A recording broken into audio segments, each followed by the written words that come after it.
Вроде нас видно и слышно. Должно быть, по крайней мере. Ам, я... Я не знаю, с чего это обычно начинают. Мы привыкли записывать подкасты, где нас не видно. Да. Я человек вообще, то, что называется camera shy, и я страшно смущаюсь от камеры, поэтому я буду смотреть куда-нибудь туда, сюда или там еще куда-нибудь.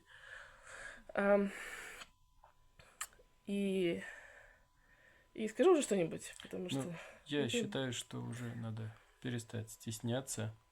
Стесняться себя, надо себя распаковывать и раскрывать как экспертов, потому что если мы не можем рассказать о том, что мы делаем, как мы можем помочь другим. Сначала надо помочь себе, побороть стеснение, обрести уверенность в себе, а потом помогать в этом другим людям, потому что им тоже это нужно. Правильно? Ам, наверное, да. Но ты обычно... Ты обычно... ам, примерно с этого и начинаешь. Да. В общем-то. Мне, чтобы прийти к осознанию того, что я такое, чем я занимаюсь, обычно требуется больше времени. Мгм. Потому что так я делаю кучу вещей, и время от времени увлекаюсь очень большим множеством проектов. Мгм. Мне довольно сложно приткнуть себя к одной категории и успокоиться на этом. Потому что когда в бытность мою с занятиями эзотерикой и прочим меня спрашивали, ну вы кто?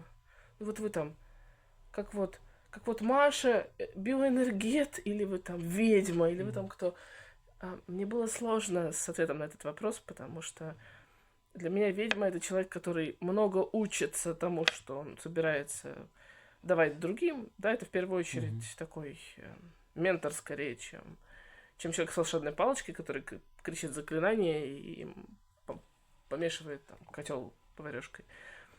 Это стереотип, которому нет места в Мгм. современном мире. Потому что современные ведьмы, они не такие, как наша убитва экстрасенсов. Они нормальные абсолютно люди.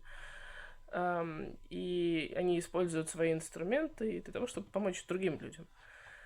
То же самое с писателями, переводчиками и Мгм. всем прочим. Ты же не можешь сходу сказать, там, не знаю, я пожалуй, переводчик, как Воланд был как. Мгм. Потому что кроме этого в тебе есть еще куча всего. И тебе каждый раз кажется, что сужая себя до одного определения, ты себя вроде как упрощаешь. И ты теряешь все остальное.